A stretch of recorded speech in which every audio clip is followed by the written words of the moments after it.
नमस्कार. आज मी बनवत आहे सांबार वडी. एक जुडी मी सांबार घेतलेला आहे. त्याला स्वच्छ धुवून पसरवून ठेवलेलं आहे आणि शक्य असेल तेवढं त्याला बारीक कट करून घ्यायचं आहे. सांबार मी कट करून ठेवलेलं आहे. त्याला आपल्याला बाजूला ठेवायचं आहे. एका परातीमध्ये मी 2 कप बेसन आणि 1 कप मैदा घेतलेला आहे. चवीपुरतं मीठ इथे घालायचं आहे. पाव टीस्पून हळद, पाव टीस्पून हिंग आणि पाव टीस्पून मी तिखट इथे घातलेलं आहे. तिखट ऑप्शनल आहे. याला आपल्याला छान मिक्स करून घ्यायचं आहे. 2 टेबलस्पून ऑइल मी इथे घालत आहे आणि हे पिठाला आपल्याला छान चोळून घ्यायचं आहे. थोडे थोडे पाणी घालून ह्या पिठाचा आपल्याला एक घट्टसा गोळा तयार करून घ्यायचा आहे. गोळा आपला तयार आहे.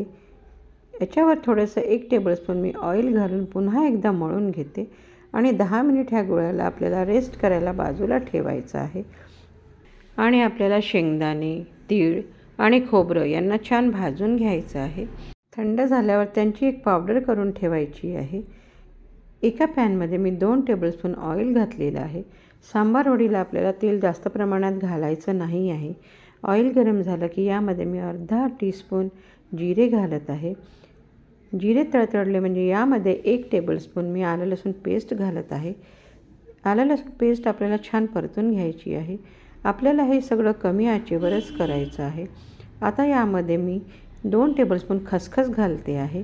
खसखस आपल्याला 1 मिनिटभर छान भाजून घ्यायची आहे. चारोळी मी इथे घालते आहे. चारोळीला खसखससोबत आपल्याला भाजून घ्यायचं आहे.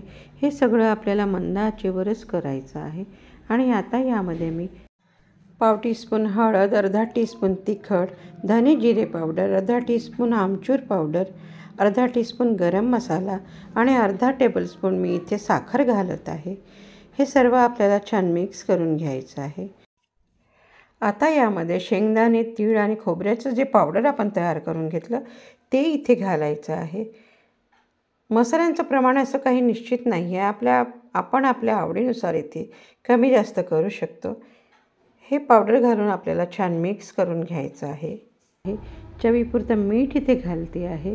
पुन्हा एकदा आपल्याला सगळं मिक्स करून घ्यायचं आहे. हे सगळं आपल्याला मंद आचेवरच करायचं आहे. मसाला आपला छान झालेला आहे. गॅस बंद करून आता जो आपण सांबार कट करून ठेवला तो इथे घालायचा आहे आणि मसाल्याला आपल्याला सांबारामध्ये छान मिक्स करून घ्यायचं आहे. ह्या वेळेला आपण मिठाचं प्रमाण चेक करून घ्यायचं. कमी वाटत असेल तर थोडंसं घालून मिक्स करायचं. हा मसाला असाही खायला फार छान लागतो. मी थोडेसे किशमिश इथे घालत आहे. हे ऑप्शनल आहे. आवडत असतील तर घाला. मिश्रण आपलं तयार आहे. याला मी बाजूला ठेवते. मसाला आपला तयार आहे. पीठही छान मुरलेलं आहे. पिठाला मी एकदा पुन्हा छान मळून घेते आहे. आणि आता आपल्याला याच्याकरता एक मसाला बनवून घ्यायचा आहे. एका वाटीमध्ये 1 टेबलस्पून गरम मसाला, अर्धा टीस्पून आमचूर पावडर, पाव टीस्पून मीठ आणि 2 ते 3 टेबलस्पून इथे ऑइल घालायचं आहे. आणि आपल्याला हे छान मिक्स करून घ्यायचं आहे. गरम मसाल्याऐवजी आपण काळा मसालाही या ठिकाणी वापरू शकतो. आता लिंबा एवढा एक गोळा घेऊन याला कोरडं पीठ लावून मी याची एक पुरी बेलून घेते. आपल्याला पुरी खूप पातळ नको आणि खूप जाडही नको. मी 2 पुऱ्या बेलून घेतलेल्या आहेत.